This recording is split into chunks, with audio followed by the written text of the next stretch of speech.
Hey, Spencer. Yes, Shane. Happy Thanksgiving. Happy Thanksgiving. And this week, to give thanks, we are giving thanks to our number one fan by watching The Nice Guys. Well...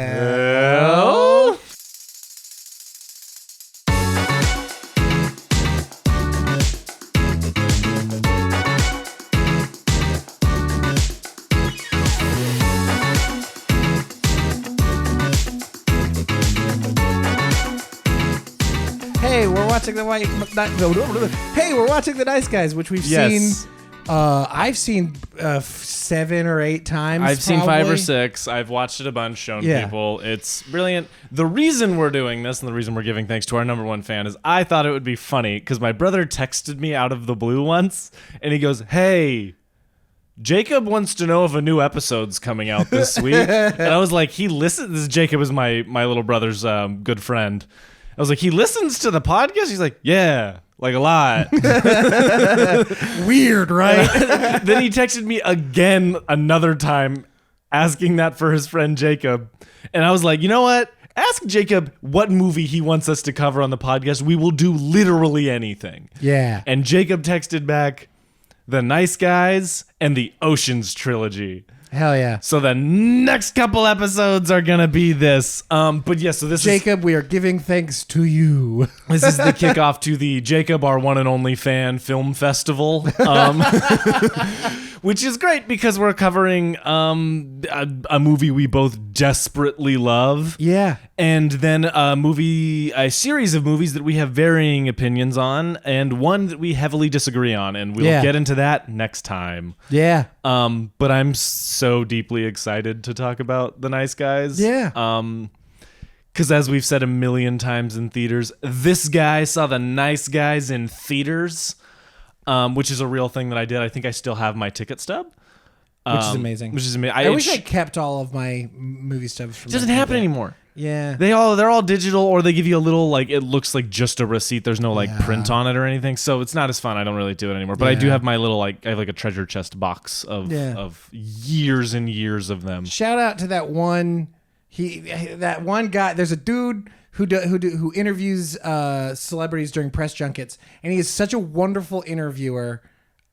I will find his name. Yeah. But all the time, he will show ticket stubs to movies that he went and saw like 20 years ago to the stars of those movies, and they're like, "My God, you still have that?" He's like asked wonderful, insightful questions. I'll find his name in just a moment. I'll let Spencer vamp for a second. Chris Stuckman also does that. He has a binder with every movie ticket stub he's kept over the years. Amazing, so cool. Which is awesome. It's fun. I wish we would go back to doing that. I get why we don't, because technology has just made that obsolete. Yes. But it is a fun part of the movie-going experience, is to get a cool little ticket you can keep. Yeah. Have somebody tear your ticket while you go in.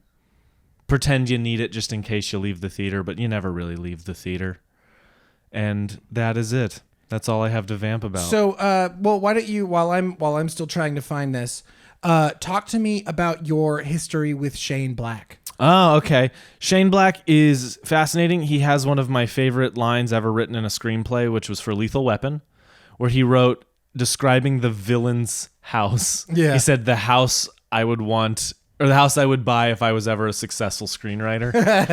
And it perfectly describes it. But other than that, I've seen Predator. I've seen his directing work. I saw The Nice Guys, and then I saw Kiss Kiss Bang Bang. And I know a lot of people are debating which of those two is better, which is ridiculous to me. Yeah. The Nice Guys is infinitely better than Kiss Kiss Bang Bang, even though I really like Kiss Kiss Bang Bang. We've covered that movie. Yeah.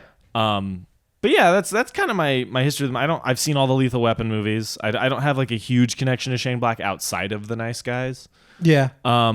I've seen Iron Man 3. Yeah.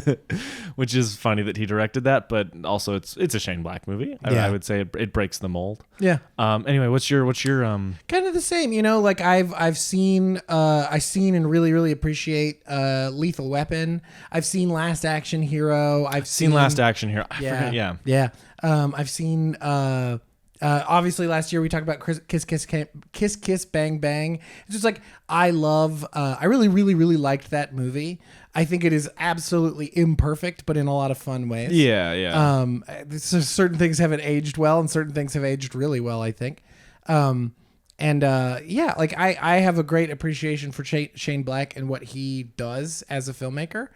And this, I think, is like his magnum opus in a lot of ways. Like, I think this is like the perfect Venn diagram of all the different pieces of his style into one movie.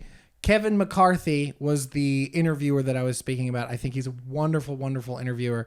His TikTok handle is at Kevin McCarthy TV. I highly, highly, highly recommend watching his videos and the interviews that he does with celebrities, because he asks these wonderful, insightful questions about like about the craft, like not just like, you played a drug dealer in this movie, what was that like? Like he asks these like just wonderful, wonderful, deep, insightful questions about the craft, and asking the actors what it's like to shoot on 35 millimeter, to shoot in IMAX. Like he asks all these really wonderful questions like that. So I highly, highly, highly recommend watching his video. Kevin McCarthy, shout out, you're cool. Come on the pod. Come on the pod. That should be the next t-shirt, is just come on the pod. I absolutely. It should be the first t-shirt. We don't make t-shirts. But yeah. So this is. I think this movie. You and I are both fans of a good caper. I think. Good little mystery. A good mystery. This is, some of our favorite movies. Seven. Is a very serious version of that. I love desperately The Batman. I think is like one of the best movies of the last 10 years. Yeah.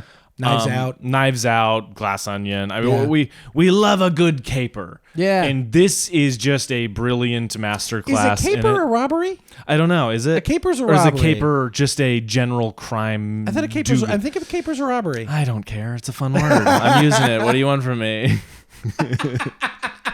I'm sticking to it. Hell yeah, we love a caper. I'm co-opting the term caper. See, this is the thing. This is how language works. I believe in descriptive language, not prescriptive language. Yeah. Meaning, language.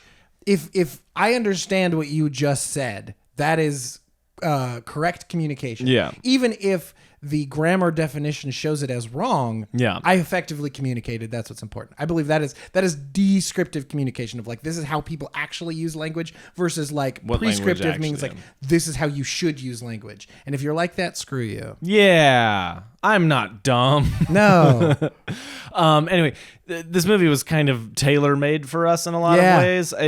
We were the only people to see it in theaters because no one else on planet, to the point I'm going to read the box office for this real quick. Yeah. Budget was estimated $50 million, which means it would need to make over $100 million to like fully make its money back. Yeah. Opening weekend was $11 million. Oof. Gross in the U.S. total was 36. Worldwide gross was 71. Yikes. This movie deserved better. Yeah. Like, in every conceivable way, this movie deserved better. I would posit that it has probably had a good post-release shelf life. Oh, like, yes. It has developed a cult following. Yes. Absolutely. Yes. Like, I think it probably gets streamed a lot. I bet it has had a better than average of that movie's scale physical release. Like I would imagine that it has had a better post-release than some movies in its own scale. That being said, it is far below what I think it should be. Every couple of months, the film Twitter decides to try to resurrect this movie in a way that I really appreciate, and it works a lot of the time. Yeah, I mean, I definitely think this has developed quite a cult following, and this movie's hilarious. And Barbie is partly to thank for that in a recent stretch. Interesting. Because Ryan Gosling came out. And all of a sudden all these people discovered Ryan Gosling, which, first of all, who didn't know about Ryan Gosling? I think discovered him as a comedic figure. I'll give you that, but how many comedies has this guy done? Or at least movies wherein he's funny. Crazy Stupid Love is an incredibly popular movie. He's funny in Remember the Titans, but he's not like a main character in Remember the Titans. This movie, I know I'm forgetting something. Barbie, but... Yeah. But I don't know. I feel like Ryan Gosling has been like a mainstay in Hollywood for a clip, and it just feels interesting that people are like, "Whoa, he's talented." And I'm like, I think people have when I think a lot of people think of Ryan Gosling, I think they think of Drive, Blade Runner 2049, where he's playing that The Place Beyond the Pines, like very stoic, like the stoic, straight faced. Like I think that is what they think of when they think of Ryan Gosling in a lot of ways. Yeah, and I think Barbie was the first like mega hit that like showed him for his range, you know? Yeah. Like, don't get me wrong, like there were movies before that where he has that range. Yeah. You know, you've got, obviously you've got the Nice Guys. You've got like, movies like Lars and the Real Girl. Like, he has that range, but like nothing that has hit that kind of massive mainstream level. And even that's fair. Even movies like Crazy Stupid Love, it's like he's really funny in that, but he's not super outside of, you know what I mean? Like he's not as like, he's still the cool guy, right? You know? He's still the sexy, hot, cool guy. And in this movie, he's pathetic. He's pathetic. Yeah, like he is. He's good at what he does, but he's pathetic. Yeah, he's a freaking loser. Yeah, yes, he is. Yeah. It's so funny to me. Well, then La La Land, though, which is not necessarily funny, but he is funny in La La Land. Yes. Yeah. I agree with that. It's just an interesting thing to me that, like, Ryan Gosling is now being which, like, great. Barbie introduced the world to Ryan Gosling. I've been a huge Ryan Gosling fan forever. Yeah. So I'm glad that happened. Yeah. But I think I want to start this conversation really with the most important piece. Is The Nice Guys Ryan Gosling's best performance? And I just want to go performance, not just comedy performance. Yeah. Because I would hold that his best performances are Blade Runner, Crazy Stupid Love, Barbie, The Nice Guys. Yeah. Those would be the four that I hold up. And Lars and the Real Girl I'll throw in there too because I think he's brilliant in that movie. I think he's very, very, very good in Crazy Stupid Love, but I would not hold it up in this conversation personally. Fascinating. I think he has so many little moments in that movie that just set him apart. Yeah. As giving a truly like pitch perfect performance to what the movie is. Yeah. Like he's existing so well. I don't know. I would hold that up. I watch that movie like once a year though. Yeah. I love Crazy Stupid Love. I do too. That's a comfort movie. Love sure. Crazy Stupid Love. Yeah. But for me, it might honestly come down to Barbie or The Nice Guys for his best performance. Yeah. Because they're definitely his two, like, biggest. Yeah. I would throw La La Land in also as one of his best performances. I think he's brilliant in La La Land. Guys, he's just really good. He's just I don't great. think I can pick I definitely don't think I could pick a best performance out of that. Do you have a front runner? I don't know. I think maybe the funniest scene in a movie, not ever, but like a contender for funniest scene in a movie is the bathroom scene in The Nice Guys. Yeah. Where he like drops a cigarette and opens the door, kicks it, he's trying to get his like. Or the scene where he breaks into the bar. Or the scene where he breaks into the bar. And like that. Spoilers for The Nice Guys if you haven't seen it. Go see it, you idiots. Yeah. If you haven't seen this, go watch it. Dumbass. Ugh. Yeah. No, I like I said, like I don't know if I could. I don't think I could pick a favorite out of that list because like I definitely like he's so good in all of those movies, especially this one here. Like it is definitely a special performance because this came out the same year as La La Land, right? And there was a big conversation on which he should have been nominated for. He should have been nominated for The Nice Guys, if you ask me. Absolutely. Because like don't get me wrong. I think he's great in La La Land. I think he's better in this. Yes, absolutely. But if we're having conversations about like Blade Runner or like, but it's one of those weird things where everything Ryan Gosling does in The Nice Guys works for me. Like every single choice, he has one of those actors with so many like little quirks. Yes, his little like for the audio for the video watchers. Just say anything. Just. He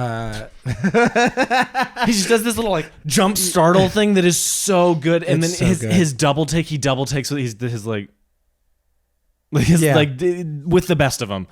Truly, every single choice he makes in this movie works for me. His line readings, like you should never take the Lord's name in vain.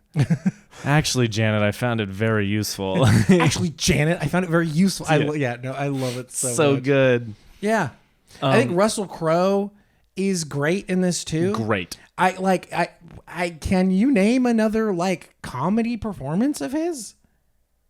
I can't know. Like, I'm sure he's done something. I'm sure he's done something, but nothing like this. Yeah. Like I think he is underappreciated for his comedic skills in this performance as well. Like, I really like Russell Crowe in a lot of stuff. I think he's the past few years have been weird for him. I guess Thor: Love and Thunder is the other like comedy movie, but I don't like that movie. I include that in what I just said of the last few years have been weird for him. Yeah. And I think like, well, you didn't like The Pope's Exorcist. Oh yeah, but that cinema, or where was the one where he was like an angry old man driver? Drive Angry. Yeah.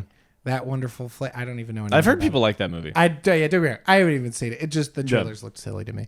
I think this is like in a past little while, like his best performance. Yeah. Like, I can't think of another thing that I have liked of his in a good clip. Yeah, I mean, trust me, there's a great Guillermo del Toro tweet where he's like, one of the weird joys in life is if I wait long enough, Russell Crowe begins to look like me. And it's that picture of Russell Crowe on the like Vespa thing riding, and he's just got this big beard, and he's gained weight, but it's very funny. I was like, Guillermo del Toro, you win again. Yeah. Eventually we'll do one of his movies on this podcast. How have we not yet? I don't know. I haven't seen Crime Alley.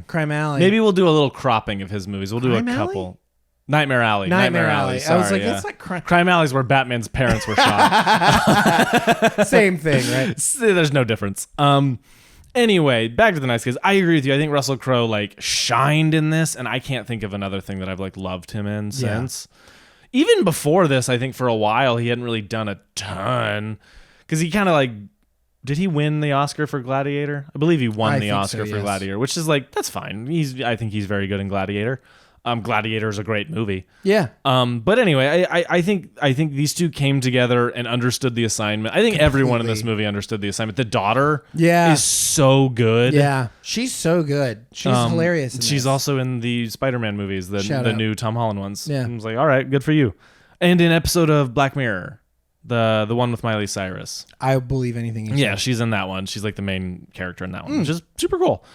But yeah, I think you talk about acting, comedy performances are often relegated to like, you and I had this conversation. You posted a TikTok about like scream acting, like big acting. I feel the same about comedy performances though, is people so rarely hold them up. Yeah. With like, if you think about Good Will Hunting. Yeah. Robin Williams is great in that movie, but no one ever talks about the funny moments in it. No one ever talks about his little comedy bits, which are also brilliant. Yeah. I think comedy performances are often like relegated, which is part of why Ryan Gosling was nominated for La La Land over this movie, is because we don't appreciate good comedy. And I think any dramatic actor would tell you comedy's harder. Yeah. Like it's harder to write, it's harder to perform. Yeah, it takes a specific if you have acting talent, you can do drama for the most part. Not every dramatic actor can do comedy. I mean, like we were talking about with like Thor: Love and Thunder. It's like, you've got Natalie Portman. She's a phenomenal actress. She's not great in that movie. Yeah, Russell Crowe, phenomenal actor. He's not great in that movie. But then you look at Chris Hemsworth, who is a really solid dramatic actor as well. He doesn't do it as much, but he's a good dramatic actor. He does everything he can with a joke in that movie. Yes. Where it's like, I don't think anyone's great in that movie, really, but I do think Chris Hemsworth is pulling his weight comedically. He understands the assignment. He knows what movie he's in. Yes, exactly. And him and Taika have a solid connection. Yes. I mean, and he's got a history of good comedy performances. Like that was like one of the things about the 2016 Ghostbusters movie that I kept hearing was that like the movie is whatever you think it is, but like a particular highlight was Chris Hemsworth's performance in that movie. Absolutely. He's genuinely very, very funny in that movie. Right.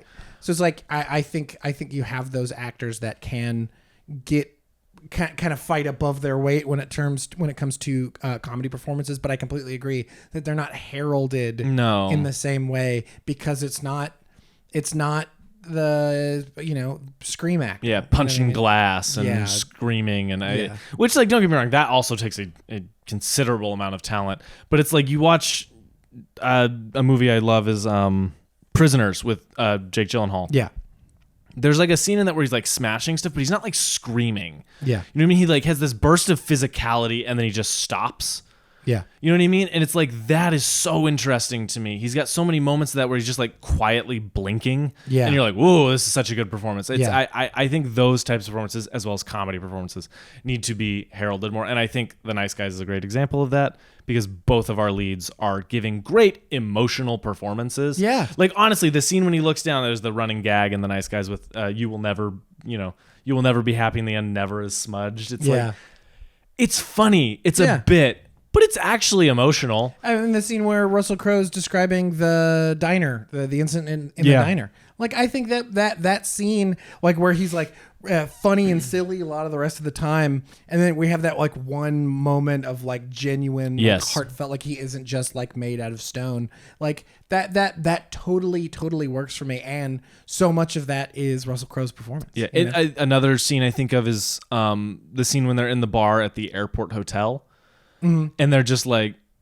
staying down here's the smart move. You know, it's like, and it's a funny exchange they're having, but you see the gears turning behind his eyes where he's like, I want to do the right thing. I really do. It's a smart move. I didn't say it was the right move. Yeah, it's like and then they go up, and then one of the best scenes in that movie where they like look out of the elevator and see the guy get shot with a suppressor, and then they just back up and hit the button and go down, and then they look out the window and the guy gets thrown out. So good. It is such a good movie. Yeah.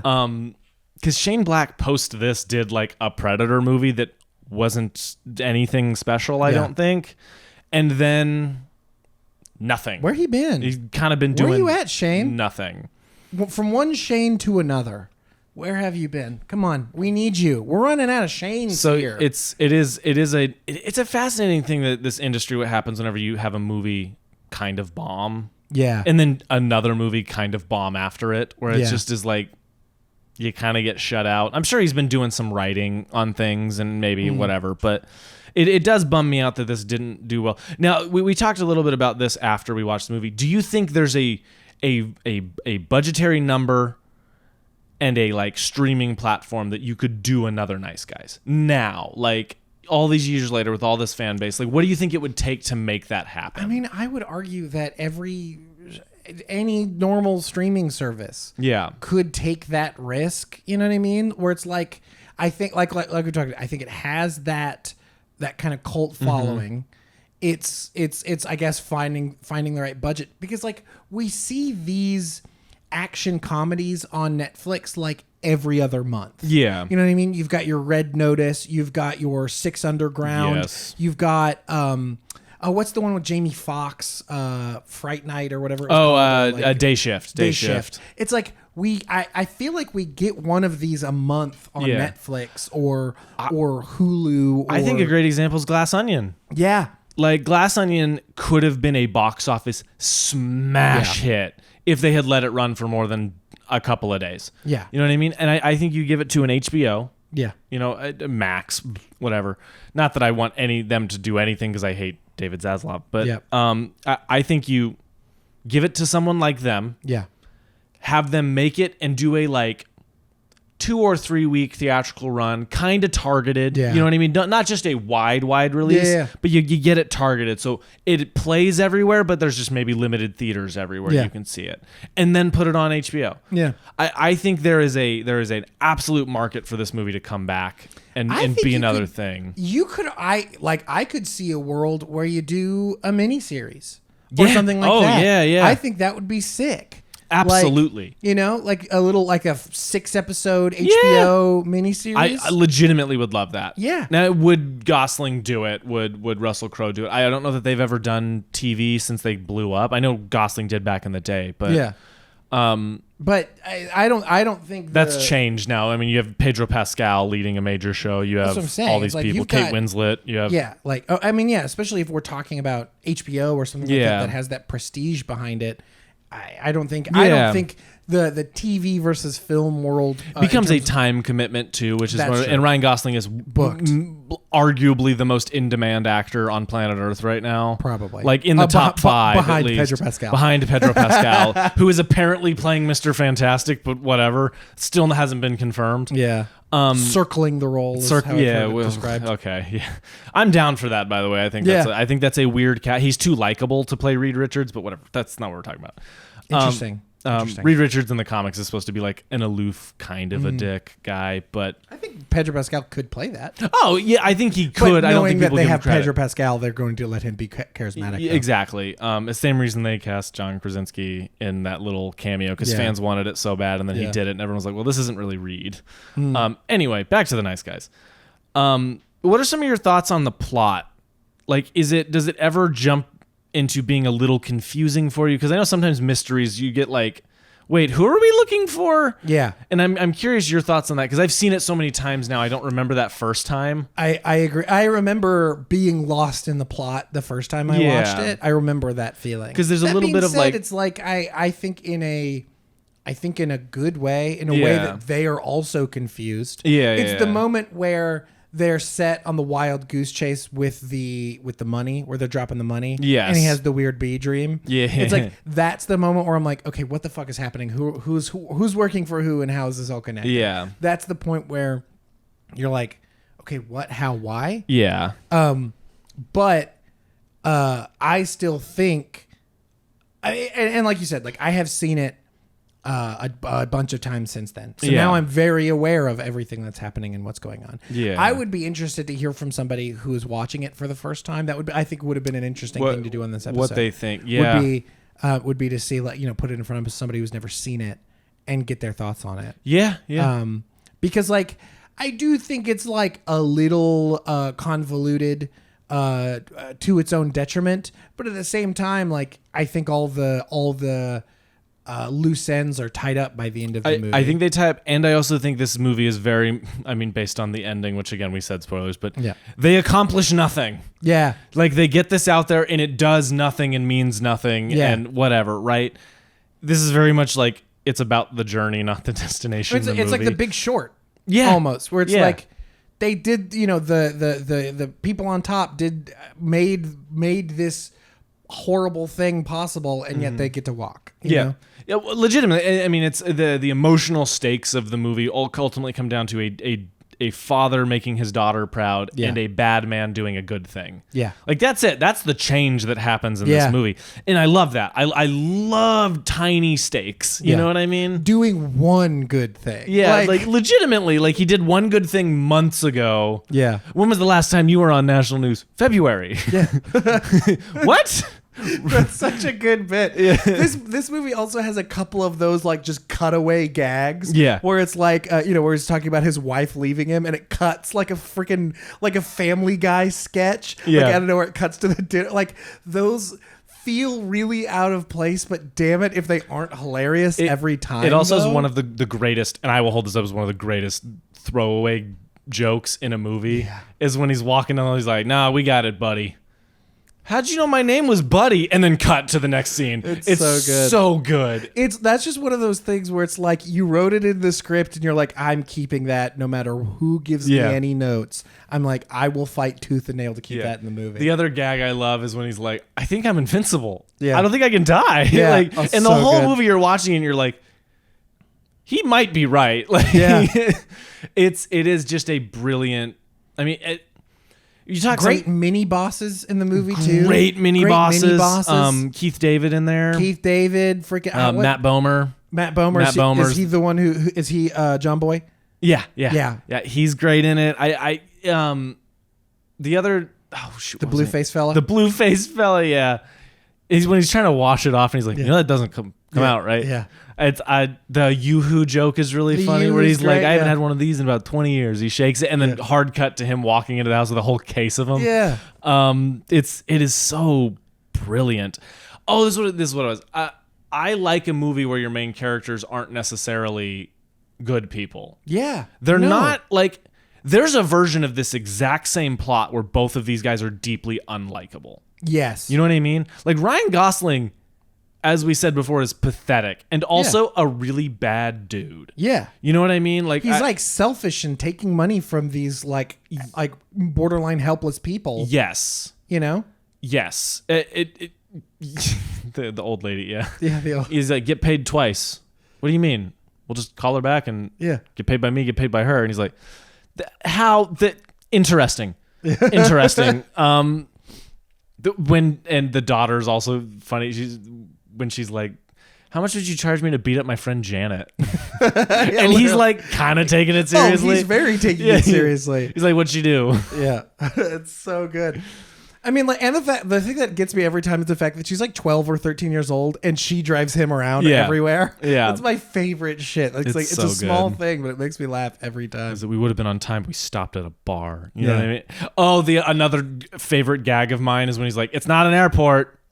This is that. And he lays down this whole thing and you're like, oh, he's so smart. And then the extent of where that goes is they drive up, realize the apartment that he said it was torn down, get back in the car and go to the airport. It's so good. It is just, again, one of those throwaway Family Guy-esque gags. Yes.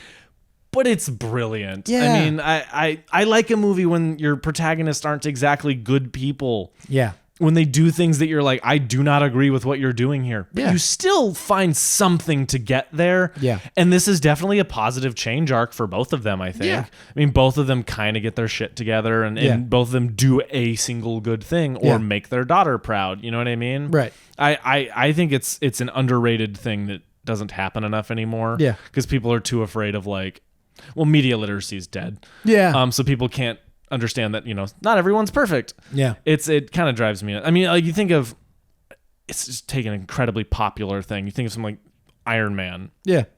In that first movie, he's deeply unlikable for a lot of it. He's just so charismatic, you forget. Yeah. Which is the Robert Downey Jr. effect. It's just Robert Downey Jr. being Robert Downey Jr. As he is in this movie. Yeah. Which not a lot of people know. Which is I did not even realize that was he had a freaking cameo in this movie. For anyone who doesn't know, Robert Downey Jr. is the dead guy that they find at the bottom of the hill. He's Sid. Sid Shattuck. Shattuck. Hat rack. He is that guy which is the funniest joke in the movie, is when they toss the body over and it cuts to hitting the table down below at the party and then they just run away. The funniest joke in that entire movie. I remember when the scene at the beginning when he breaks into the bar, you and I in the theater dying laughing. Yeah. Like the only people in the theater laughing. Like there were a few other people in there. Nobody was laughing nearly as hard as we were. That scene, I mean, like just what you're describing where he throws him off the ledge and onto the family dinner. Like those scenes like just killed us in the theater. We were dying. It's very laughing. similar to that scene in Once Upon a Time in Hollywood at the end where he's bashing her head and stuff, where you and I are the only ones that thought it was funny. Because it's hilarious. It's very funny. But this movie also does what Shane Black does best, which is clumsiness in action. Yes. You know what I mean? Like, it is that choreography. When he tosses the gun and it just goes out the window because it was a bad toss, right? Like that, it's the throwing the thing off. It's the punching the glass and slitting his wrist on accident. Tackling Keith David off the roof and landing in the water while Keith David lands on the like all of those scenes where it's like it's like him getting on the spinning car and it spins around and he goes to shoot and he's like, so good. It's like the Drunken Master. It's like yes, the Jackie Chan Legend of the Drunken Master. Yes, where it's like he is failing upwards. Yeah. You know what I mean? Like he just keeps trying stuff and it keeps sort of working. He's invincible. It's so hard to write. Yeah. You know what I mean? Like I kind of call it chaos comedy. Yeah. When you're writing on a page and like everything is like it's cause and effect, which is how every script works, but you take it to a rippling effect instead of a like ping-ponging one. You know what I mean? So like I wrote a script where a character like chucks a gun over his head and it lands and goes off and they startle and it's like leads into that kind of thing and then that causes two other jokes to happen. You know what I mean? Like he pulls 10 jokes out of one gag. Like it's that kind of like chaos comedy that I think is so fascinating. Right. I'm curious if there's like an actual term. That's just always what I've called it. Is just a very like chaotic, hectic sense of comedy, which I think Shane Black does better than just about anybody. I can't think of anybody who does it better. At least in this way, at least in physical action. You know what I mean? Like nobody does action comedy the way that he does. Yeah, and it's like, not to say that he does it better than anyone else, but nobody does it like he does. Like honestly, I would say that is the most recognizable Shane Black trait. Yeah. Is that kind of like hectic action and hectic physical comedy or action comedy or whatever. That choreography, the way he choreographs, not on the page and on the screen. Yeah. Nobody does it like he does. It's genuinely... sorry, it just popped in my head. The other Ryan Gosling quirk that I love is his little screech. Yeah. His little so scream good. is so funny. It's so good. I don't know. This is another. I mean, this is 2 weeks in a row of us kind of not really having complaints about the thing we're watching in any way. We're just like, we just love it, and it's just kind of brilliant. If we want to give any critiques, I think like maybe some like I think some of the plot stuff can get a little in the weeds at times. It's maybe 5 minutes too long. You know what I mean? Yeah. Like, and then there's some kind of like thin character motivation stuff occasionally. Yeah. Like, you know what I mean? Like I don't know. Like.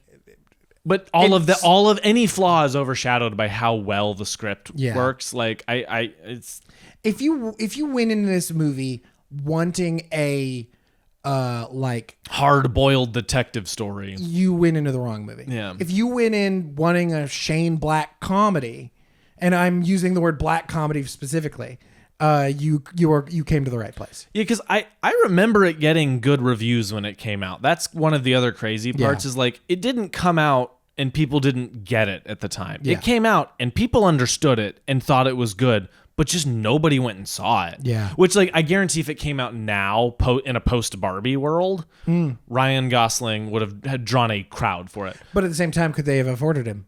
Now, exactly. On that I budget, doubt it. You know? I doubt it. I mean, maybe. I don't know. Yeah. In a perfect world wherein he still came in. Because who knows, Ryan Gosling may have read the script and been like, yes, I will do that for cheap. Yeah. Which, like, a lot of actors do. Totally. George Clooney, I believe, like, works for rate. Yeah. Because he just loves to work. Yeah. So if you have a good enough script, you're like, yeah, I'll come do it. Whatever. Yeah. Awesome. I think that's great. I love that.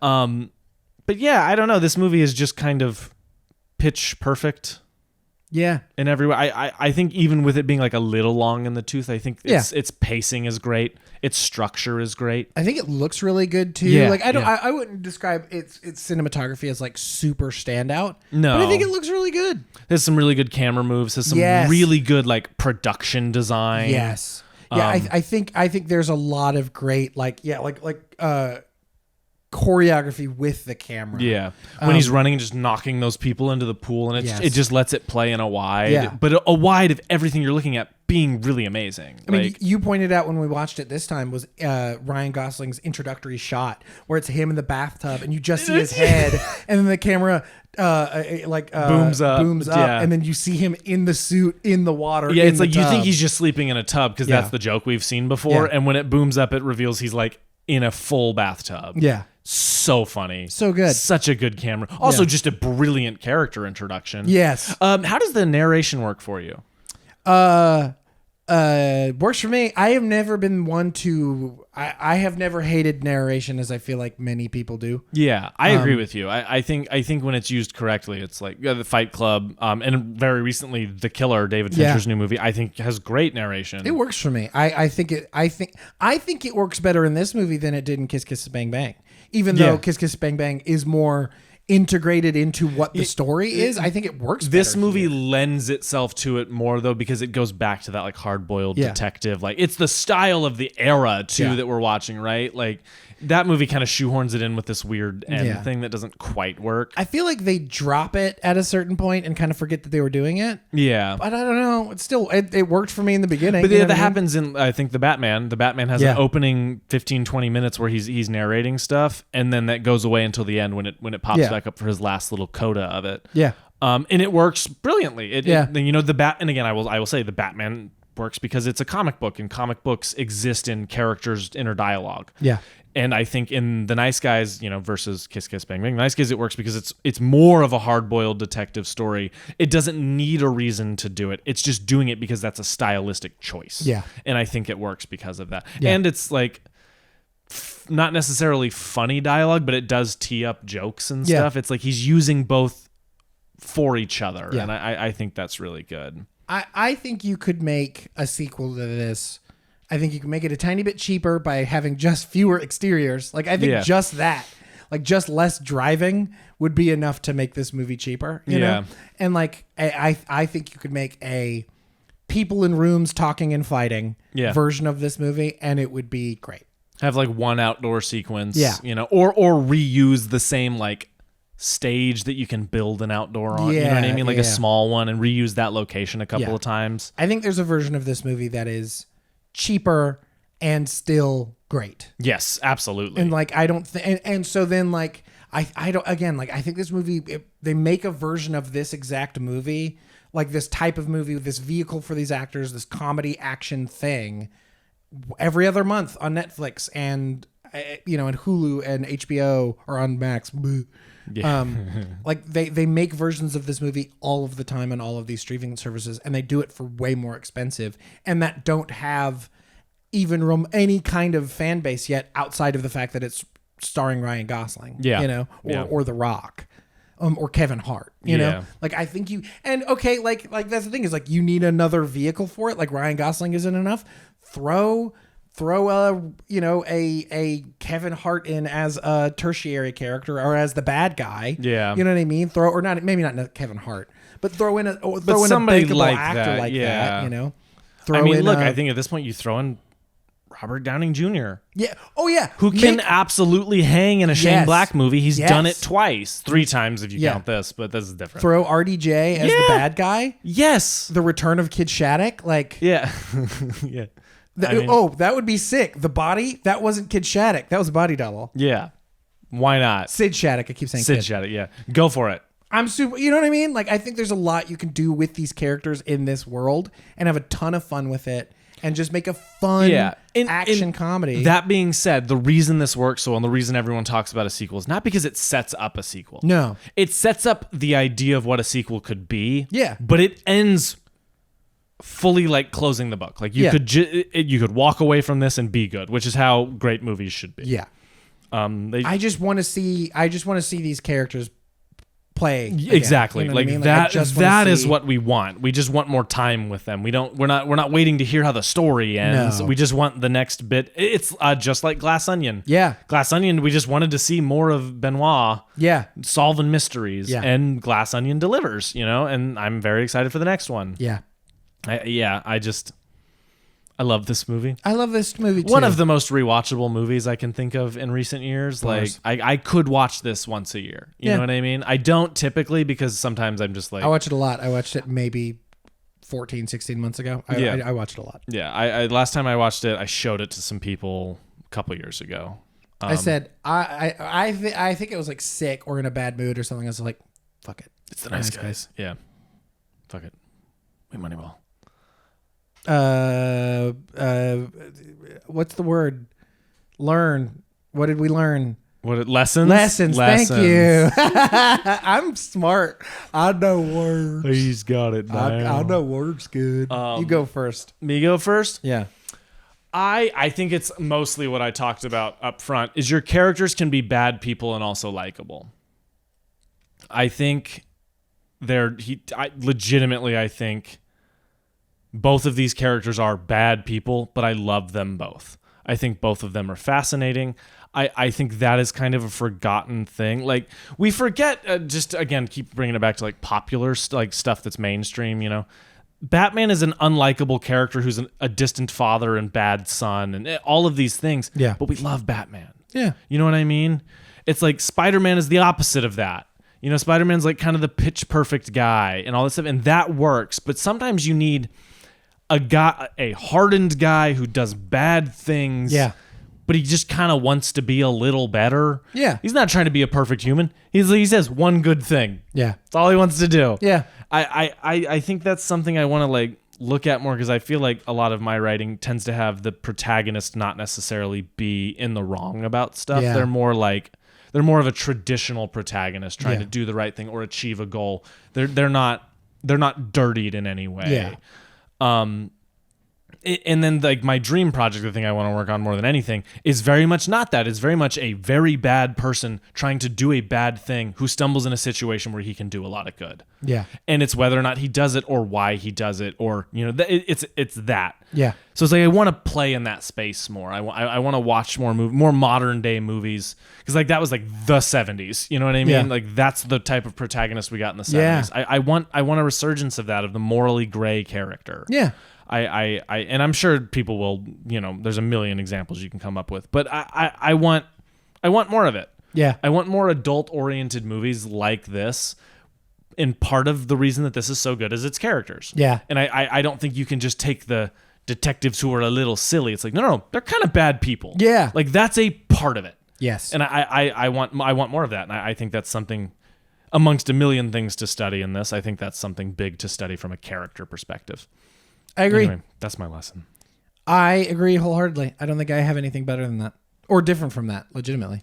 Well, you know what that means. We take a drink. I can't believe we haven't done this at all yet. Water burns. Cheers. We're really simulating the nice guy's experience. I'm wearing the Hawaiian shirt with the coat. He's got the whole like I'm gonna get you guy going. If Enforcer only I dude. had brass knuckles. That's Yeah, all we I really needed. should have got you some brass knuckles. Yeah. The more you know. You could just CGI those in for the whole episode, right? Okay, yeah, I got it. Just every time your hand comes up, you just have like a box over it with a picture of brass knuckles. Yeah, it's just poorly rotoscoped on, just like Perfect. jumping around. Yeah. There was water in that flask. It's just a funny bit because I was just in a wedding party, so it literally has my initials on it. This is vodka. That is vodka. Yeah, I tried to get him to not. It was full when we started the episode. Yeah, I've been doing it off camera. Yeah, you keep going pause and then glug glug glug glug. yeah. B segment. B segment. Just any other last little details about the nice guys? Watch The Nice Guys, or I'll punch you in the throat. Watch it. Buy it. We literally in this house have 2 copies. We have my copy. I bought you your copy because you helped me edit a thing in school once, and I was like, "Here you go, bud." Hell yeah. And then I bought one for me too because I love this movie also. Hell yeah. But Jacob, this one was for you. This buddy. one's for you, Jacob. Also, happy Thanksgiving. Also, happy Thanksgiving. Mostly to you, but to other people. Happy I guess. Fansgiving. Yes. His Happy fans Fansgiving. be giving us ideas. Yes. I love this. I'm very excited to talk about the Oceans Trilogy, Me too. That's going to be fun. Anyway, B segment. Technically, I have a B segment and a C segment. Ooh. The C segment is just a kind of discussion thing. The B segment is a game. Hell yes. Let me pull up the game real quick. This time, we will be doing the review game. I will be telling you reviews for movies, and you have to guess what the movie is based off the review. Most of these are specifically Shane Black related movies. Okay, related. Some of them are not. Have I seen them all? There is one that you have not seen. Okay. But it is related to this movie. Okay. First one. Now, about that matter of style. In a sense, a movie like this isn't about violence at all. It's about movement and timing, the choreography of bodies and weapons in time and space. In lesser movies, people stand there and shoot at each other, and we're bored. In a movie with energy of this one, we're exhilarated by the sheer freedom of movement. The violence becomes surrealistic and less important than the movie's underlying energy level. There are 2 reviews. This is the first review of this one movie. Is it Lethal Weapon? It is Lethal Weapon. Would you like to hear the second review? Yes, please. I want to hear. For his first produced screenplay, Black took the best cliches from his favorite movies and honed them until they cut. These heroes were edgier, and thanks in large part to the all-in commitment of the director, its chases and shootouts were more destructive. This one modestly budget genre exercise pumped hot blood back into a stiffening body. Damn. And the next one. Unlike most comedies in recent memory, I'd gladly watch another adventure with these 3 characters front and center. Maybe they'll finally catch a break. That's review 1. Any guesses? It's not Point Break, is it? He's not affiliated with Point Break. No, he is not. Yeah. 3 characters. Is it the nice guys? It's the nice guys. I was like, are they counting the daughter? Because honestly, I think she's just as important. She is a crucial part of the trio. Absolutely. Sure. She's kind of the core to both of their emotional arcs. 100%. Yeah. 100%. Yeah. The wacky mayhem continues from there, cynical and yet somehow more or less sympathetic, with an impressive hit rate of gags and one-liners, with the ambient feel-good factor periodically boosted with party scenes and 70s soundtrack album material. An innocent pleasure. That's the second review. Oh, okay. I was like, shit. What? Yeah. I've seen this movie twice, foolishly thinking I might understand it better the second time. Understanding it is not the point. The dialogue exists not to explain anything or advance the story. It exists entirely in order to be dialogue. When the characters speak, it is an example of their verbal style, which is half film noir, half smartass. The dialogue and just about everything else in the movie is there for its own sake. Like a smorgasbord, it makes no attempt at coherence. Put a little of everything on your plate and you'll be stuffed by the end. But what did you eat? Is it Kiss Kiss Bang Bang? It is Kiss Kiss Bang Bang. You are hot for this week. Do you want me to read the second one? Yeah, go for it. For the most part, though, the picture is content to be sleek, smooth, and contrived. Mr. Black can't quite manage the mixture of mayhem and humor he is attempting, but at least he hops, I don't know what that word is, adroitly, I don't know what that is, from one frantic scene to the next. In the end, it's more exhausting than thrilling. At one point, a villainous smoothie looks pityingly at Harry, who has been subjected to painful torture, and says, "I hope you don't judge Los Angeles solely based on your experience here tonight." That would be an apt tagline for this movie's lobby posters. Hot damn, both of those. Okay. I don't agree with that. Shane Black plays in character archetypes. Like, that's what he does. Yeah. It's his thing, and then he mixes that. Don't like that movie. It's a pretty good movie. Yeah. I'm pretty sure the first one was what's his name? Ebert was Roger Ebert. Roger Ebert. Or at least a reviewer for Roger Ebert. We've got 2 more movies. Okay, 4 more reviews. This film has the quality of many great films in that it always seems alive. A movie can't be very good and yet not draw us in. Or a movie can be very good and yet not draw us in. Not involve us in the moment-to-moment sensation of seeing lives as they are lived. The writer and director is a skilled reporter who fills his screen with understated, authentic details. I'm gonna need the second review on this one. Okay. All right. Any guesses? Any ideas? No, I want to try to give one guess. Darkly comic, vastly entertaining, and utterly original. This film is one of the most ambitious films to have come out in Hollywood in some time. Spanning the height of the disco era, 1977 to 84, this picture offers a visually stunning exploration of the adult entertainment industry. Is this the one I haven't seen? Or is it also The Nice Guys? You have seen this. It is not also The Nice Guys. Is it another one of the Lethal Weapon movies? No. I don't know. Is it spanning the height of the disco era, 1977 to 84? Stunning, visually stunning exploration of the adult entertainment history or industry. What's a movie that spans multiple years that is about the adult entertainment industry? Is it Boogie Nights? It's fucking Boogie Nights. What did Shane Black have to do with Boogie? He had nothing to do with it. It's a movie in the 70s that has to do with that. You son of a bitch. You son of a bitch. Shane Black may or may not have something to do with this next movie too. This is the movie you haven't seen. Okay. Beyond the goofy humor and loopy digressions is a tremendous feeling of yearning, of sadness over undefinable loss. The foggy sunlight that illuminates so many scenes matches the fogginess of the hero's perceptions, which are rooted as much in nostalgia as drugs.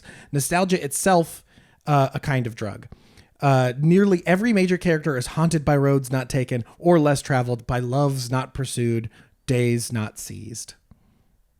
I will read the second one. But despite points of comparison and influences, what really comes across in this film's sheer exhilarating differentness. Yet even with something as ostensibly conventional as a literary adaptation, this movie is so distinct from everything and everyone else.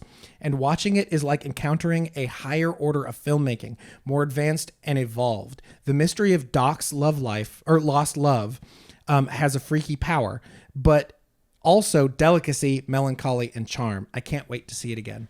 It may or may not be written, directed by the movie that we just spoke about before.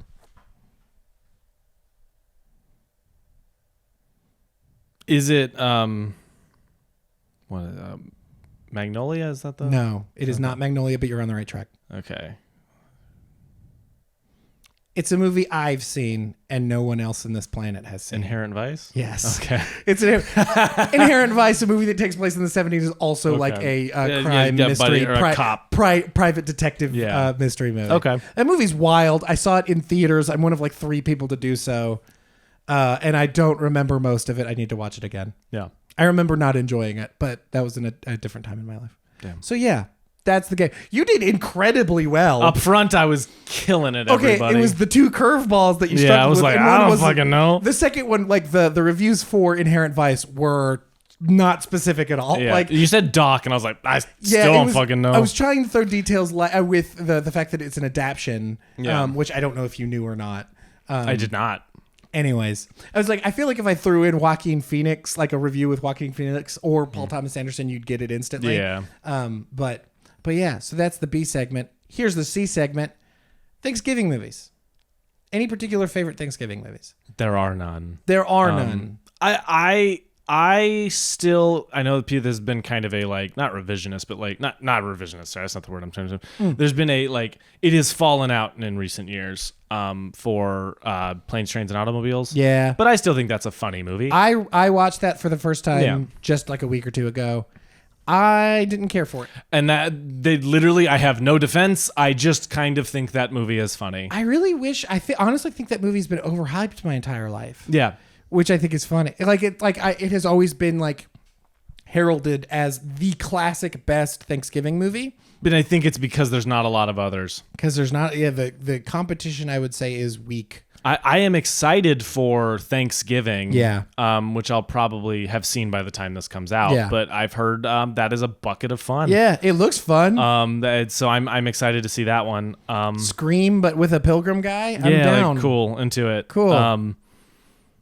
I don't know if I'm trying to think of movies I just happen to watch around Thanksgiving a lot. Do you have any? I pulled a list of movies that I think are Thanksgiving-y enough to be considered Thanksgiving movies. Obviously, a Charlie Brown Thanksgiving. Yes, I actually don't love that one that much. I think that is like pretty low. I think that of the Charlie you Brown... and Breck's mom are not into that one. Oh, really? I mean, when was the last time you watched it? No, sorry. I'm thinking Great Pumpkin, Charlie Brown. She doesn't love. Oh, that movie. Okay, she's wrong on that one. She's wrong. I do not actually know the last time I watched the Thanksgiving one. It's been 10 years or more. Yeah, it is. Of the big three, it's number 3 for sure. With a big gap. Okay. I love Charlie Brown Halloween. Or it's Great Pumpkin. Great Pumpkin Charlie Brown. I love that one. Rocky, I saw as a Thanksgiving pick. Because there's a scene where it is Thanksgiving. I mean, yeah. Yeah, right? That's great. Rocky's Rocky's the movie that made me want to make movies. I love that movie desperately. Yeah. As a Thanksgiving movie. I don't know that sells as much, but Prisoners? The movie opens on Thanksgiving. Jinx, you made a soda? Nah.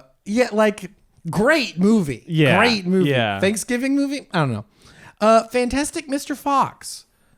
You know what? I can get behind that one. I love Fantastic Mr. Fox. It has perfect Thanksgiving vibes. Thanksgiving, it's about them stealing food and turkeys and shit. Yeah. You know what I mean? Like at the end, they literally have a feast. It's a whole thing. Like I think that super actually fits. Yeah. And I think that might be my pick outside of one controversial take that y'all are all going to kill me for. Chicken Run was one that I saw that I thought was a fun, weird one. I liked Chicken Run growing up. Have not seen it since I was a kid. Cannot really vouch for it. 6 months ago. I think that movie kind of shreds. Yeah, I hold love up. it. Okay, cool. That's good to hear. Is it the best movie ever made? No, but it's like great claymation from the team behind Wallace and Gromit. Yeah. Apparently they're making a sequel or like a series or some shit, which I think is an interesting idea. Especially with Mel Gibson and his history. Especially right now.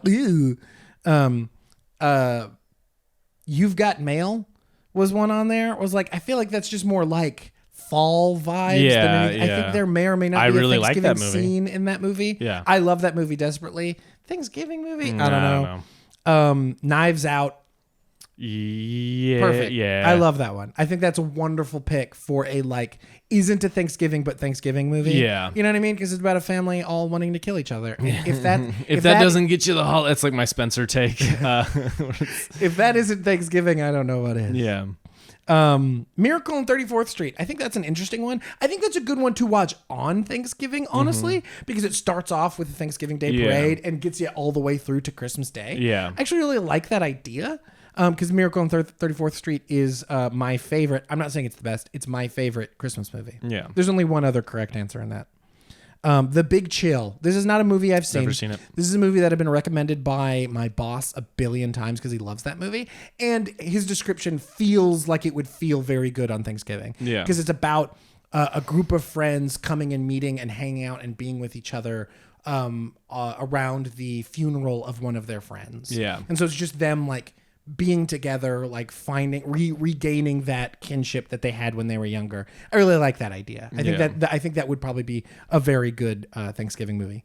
Silver Linings Playbook, another movie that like I think has a Thanksgiving scene, but also like feels very Thanksgiving in a lot of ways to me. I actually really like that one.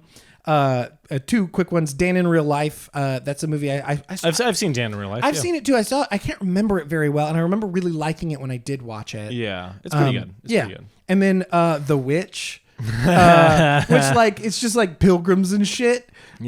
Which feels pretty accurate. Yeah. Here is my Thanksgiving hot take. Are you ready? Do you know what I'm about to do? No, I do not. There's a movie that I think perfectly is a Thanksgiving movie because it is neither a Christmas movie nor a Halloween movie, because it is not enough of either to be both. And so I think because it is right in between Thanksgiving, or because it is right in between Christmas and Halloween, it's a good Thanksgiving movie. That movie is that movie is A Nightmare Before Christmas. I think that movie should be a Thanksgiving movie, because it's too Halloween to be Christmas, and it's too Christmas to be Halloween. So fuck it, make it a Thanksgiving movie. Put it right in between. You get your last little bit of Halloween joy and jumping, Halloween spooky, creepy fun, jumping right into the joy of Christmas. I think that movie should be heralded as a wonderful Thanksgiving movie. I'm right, and nobody else believes in me, and I think everybody else is dumb. Give me an argument here. I don't think something being two things makes it the thing that happens to line up in the middle of those two things. I don't think because it's two Halloween. I think it is both a Halloween and a Christmas movie. I think it is either one for whichever vibes you want. I do not think because it is two Halloween to be Christmas and two Christmas to be Halloween, that just makes it a Thanksgiving movie. Yeah. Because there's nothing to do with Thanksgiving. I think it has everything to do with Thanksgiving. I think it has to do with appreciating the people around you, appreciating the family that you have, appreciating, giving thanks and not trying to overextend yourself into things that you weren't made for. I think it's a perfect Thanksgiving movie, and I will die on this fucking hill. You die up there then. But do you even I understand I understand your logic. I just do not agree with the math.